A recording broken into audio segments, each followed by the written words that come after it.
Nifty ने आज एक रेंज बाउंड सेशन दिया, मगर रेड में, और कल के मुकाबले लोअर में क्लोज हुआ। क्या है निफ्टी के मूड में? क्या है निफ्टी के मन में? क्या है ट्रेडर्स के मन में? क्या निफ्टी को नीचे ले जाकर ही मानेंगे, या फिर निफ्टी एक अभी भी स्ट्रेंथ कलेक्ट करने की कोशिश कर रहा है एक बहुत अच्छे अपवर्ड मूवमेंट से पहले? अगर आप भी इन सब सवालों के जवाब जानना चाहते हैं दोस्तों, तो वीडियो लास्ट तक देखिए। मैं कुछ ऐसे डेटा पॉइंट शेयर करने की कोशिश करूंगा जो आपको डिसीजन लेने में हेल्प करेंगे। ध्यान रखिए, ये सिर्फ एक इंडिकेटिव रेफरेंस के लिए वीडियो आप है, ना ये एजुकेशन के लिए है। और आप कुछ भी डिसीजन इस वीडियो के बेसिस पे प्लीज़ मत लीजिए। जो डिसीजन आपको ट्रेड कर लेना है वो अपने फाइनेंशियल एडवाइजर से डिस्कस करने के बाद ही लीजिए। देखिए, आज हमने क्या कहा था। आज बेसिकली हमारे हम कल का मेरा कल जो मैंने वीडियो बनाया था उसमें व्यू मेरा ये था कि आज निफ्टी एक थोड़ा सा पॉजिटिव सेंटीमेंट के साथ खुल सकता है, मगर फिर जहां से खुलेगा वहां से नीचे ही आएगा। पॉजिटिव सेंटीमेंट के साथ तो निफ्टी नहीं खुला, वो तो हमारा एक व्यू गलत हो गया, मगर जहां खुला वहां से नीचे ही नीचे रहा। और उसकी मेन जो कंसर्निंग चीज़ है वो है वॉल्यूम। वॉल्यूम पिछले बहुत टाइम में इतनी बड़ी वॉल्यूम, इतनी ज़्यादा वॉल्यूम नहीं रही है। मगर उसका एक बहुत बड़ा रीज़न ये भी हो सकता है कि आज आईटीसी की एक ब्लॉक डील थी मेजर, तो वॉल्यूम का देखिए वो भी रीज़न हो सकता है। तो वॉल्यूम पर आज शायद मैं बहुत ज़्यादा तवज्जो ना दूं, बट हाँ, प्राइस एक्शन को तो मैं नेगेटिव ही मानूंगा। अच्छा, आईटीसी का इम्पैक्ट निफ्टी में भी है ही है, तो शायद ये भी रीज़न था कि हम जो एक पॉजिटिव सेंटीमेंट मानकर चल रहे थे कि एक पॉजिटिव सेंटीमेंट मानकर चल रहे थे कि निफ्टी एक पॉजिटिव सेंटीमेंट के साथ खुलेगा, शायद वो नेगेटिव वहीं से हो गया जब ब्लॉक डील हो गई थी आईटीसी की। तो बट एनीवेज जो भी रहा, आज का प्राइस एक्शन ओवरऑल नेगेटिव रहा। निफ्टी ने कल के इनडिसीजन कैंडल के बाद आज अगर रेड में एक ब्लॉक दिया है कैंडल का, तो उसके नीचे तो क्लियरली कहीं ना कहीं पता लगता है कि डिसीजन जो है वो लोगों ने शायद नेगेटिव साइड पे लिया है। बट मैं फिर भी आज के इस प्राइस एक्शन को डिस्काउंट करूंगा आईटीसी की ब्लॉक डील के चलते, क्योंकि सेंटीमेंट वहां से ही खराब हुआ है। कल अगर कोई ऐसी मेजर ब्लॉक डील नहीं आती, कोई न्यूज नहीं आती है, और फिर भी अगर निफ्टी नीचे रहता, तब हम एक्चुअली कह सकते हैं कि सेंटीमेंट जो है थोड़ा सा डैम्पन हुआ है। बट ओवरऑल देखें फिर भी अगर हम, तो निफ्टी एक अपनी रेंज में ही है। देखिए, ये एक रेंज है 25,076 से लेकर, और आपका ये एक रेंज समझ के चलिए आप, मोटा मोटा 24,500। इस रेंज को नहीं तोड़ा निफ्टी ने। जिस भी साइड में निफ्टी इस रेंज को तोड़ेगा, मैंने कल भी कहा था कि 400-500 पॉइंट का मूव हमें मिल सकता है। तो किस साइड पर तोड़ेगा वो अभी तक भी क्लियर नहीं है। नीचे में मुझे लगता है कि बहुत अच्छा सपोर्ट है, और मूविंग एवरेजेस जो हैं वो डे टाइम फ्रेम पर तो उन्होंने कैचअप करना शुरू कर दिया ऑलरेडी।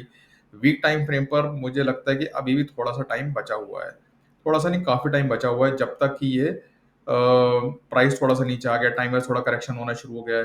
तो मुझे लगता है कि अभी भी एकदम अपसाइड या डाउन साइड, दोनों ही साइड पे मुझे नहीं लगता कि कोई ड्रास्टिक हम मूवमेंट देख सकते हैं या हमें देखने को मिलेगा। तो न्यूज़ बेस्ड बात हो तो देखिए बिल्कुल बात अलग है। मैं हमेशा कहता हूँ कि न्यूज़ के केस में तो कुछ भी हो सकता है, बट अगर जनरली अगर हम देखते हैं तो कोई बहुत मेरे को ड्रास्टिक मूवमेंट एकदम से नहीं दिखता है आता हुआ। हाँ, ये ज़रूर ध्यान में रखिएगा कि आप जो डॉटेड लाइन के जितने नज़दीक निफ्टी को पकड़ सकें उतना अच्छा है, क्योंकि स्टॉप लॉस आपका ये डॉटेड लाइन ही है इवेंचुअली। तो इस डॉटेड लाइन के नज़दीक आप अपना निफ्टी को की लॉन्ग पोजीशन में के लिए ट्राई कर सकते हैं। और अदरवाइज कल एक्सपायरी है, आज भी अच्छा प्रीमियम श्रिंक को दोनों साइड के ट्रेड मैंने बोले थे कि आप ट्राई कर सकते हैं पेयर बनाने का निफ्टी का। कल भी आप पेयर बना सकते हैं निफ्टी का, प्रीमियम श्रिंक मिलेगा, कल भी अच्छा मिलेगा। और कल की एक्सपायरी का ना लेके अगले हफ्ते की एक्सपायरी का अगर आप पेयर लेंगे तो आपको प्रीमियम श्रिंक और अच्छा मिलेगा, काफ़ी अच्छा मिलेगा आपको। कंसर्न आज इंडिया विक्स थोड़ा सा कूल हुआ है, I think approximately 2.8% India VIX cool हुआ है, तो ये भी एक अच्छी बात है। वोलेटिल पर अभी भी कंफर्ट जोन जो है अपना 15-16 का, उसके काफ़ी ऊपर है इंडिया विक्स, तो थोड़ा सा अभी भी कॉशन की ज़रूरत है। डे टाइम फ्रेम पर देखिए आप अगर, तो 5 और 10 ईएमए के नीचे का क्लोज आज हमें मिला है, काफ़ी टाइम के बाद 10 ईएमए के नीचे का क्लोज मिला है। तो कल ये जो है 5 और 10 ईएमए रेजिस्टेंस की तरह काम कर सकते हैं। अगर आप डॉट लाइन के नज़दीक अगर आप ट्रेड लेते हैं, बाई पोजीशन बनाते हैं, तो 5 और 10 ईएमए पर आप अपनी नज़र रखिए। अगर ये क्रॉस होता है ऊपर के साइड में, तो निफ्टी का मूवमेंट अपवर्ड मिल सकता है, अदरवाइज ये रेजिस्टेंस की तरफ फेस कर सकता है। हो सकता है निफ्टी कल एक छोटी रेंज में ट्रेड करे। वॉलेटिलिटी भी आप एक्सपेक्ट कर सकते हैं, बट ये सब चीज़ें तो एक्चुअली मतलब काफ़ी थ्योरेटिकल हो रही है। प्रैक्टिकल तो आपको I think screen based trade ही कल लेना पड़ेगा। तो ये तो दोस्तों बात हुई सारी कि हम मतलब उन ट्रेडर्स के लिए जो कि बहुत अच्छे से ओआई नहीं समझते, बट ओआई टेक्निकल जो ज़्यादा समझते हैं उन लोगों को मैं चार्ट पे लेकर चलता हूँ ओआई के। और यहाँ पर मैं देखिए 17,000 कॉल राइटर बैठा हुआ है कल के एक्सपायरी के लिए, और करीब करीब 11,000 पुट राइटर है।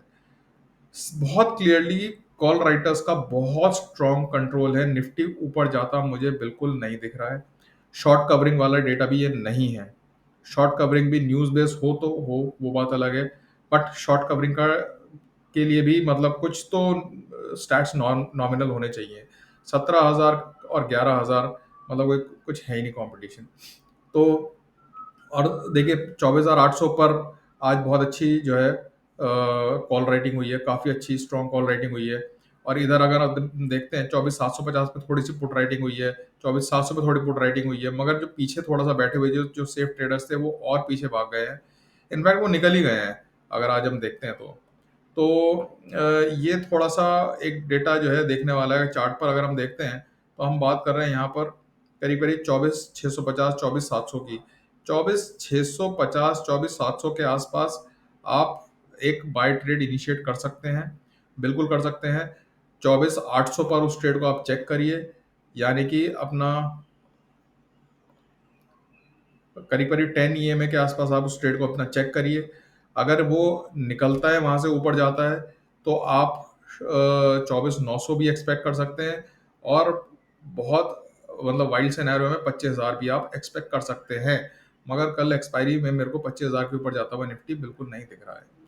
तो वो भी बहुत बड़ा मूव होगा अगर होगा तो।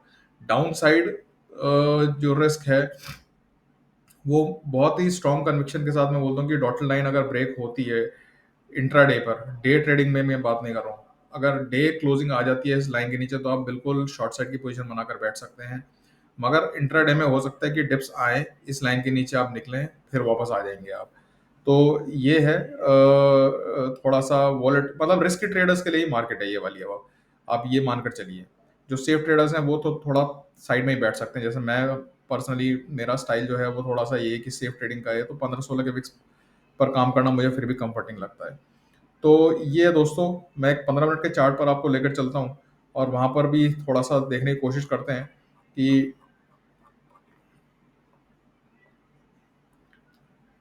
ये देखिए, ये एक ये वाला जो लेवल है ना, मुझे लगता है कि निफ्टी भाई डॉटेड लाइन के आसपास तक ही निफ्टी आ सकता है नीचे की तरफ। और ऊपर की तरफ अगर रेंज ब्रेक होती है तो आपका ये मानकर चलिए कि 24,900 950 तक निफ्टी को आप कल के मतलब चार्ट पर एक्सपेक्ट कर सकते हैं। तो ये है सब दोस्तों मेरा जो व्यू है कल के लिए। बाकी स्क्रीन बेस्ड ट्रेडिंग रहेगी, वॉलेटिलिटी है काफ़ी मार्केट में, और सेंटिमेंट थोड़ा डैम्पन हो रहे हैं, तो अपनी कैपिटल को बचा कर ट्रेड करें दोस्तों, और बहुत ही केयरफुली ट्रेड करिए। 0.5% के आसपास का ट्रेड अगर इंटरडे में मिल जाता है, प्रॉफिट मिल जाता है, तो बहुत अच्छा प्रॉफिट माना जाएगा। इन सब चीज़ों को ध्यान में रखते हुए आप अपना ट्रेडिंग करिए कल। और अगर आपको मेरा एनालिसिस अच्छा लगा तो लाइक करिए, शेयर करिए, सब्सक्राइब करिए, अपने व्यू शेयर करिए, कमेंट्स करिए प्लीज़, ताकि मैं भी आपसे कुछ सीख सकूं और अपने स्ट्राइक को कुछ इम्प्रूव भी कर सकूं। तो thanks for watching my video दोस्तों। My name is Abhishek Mittal.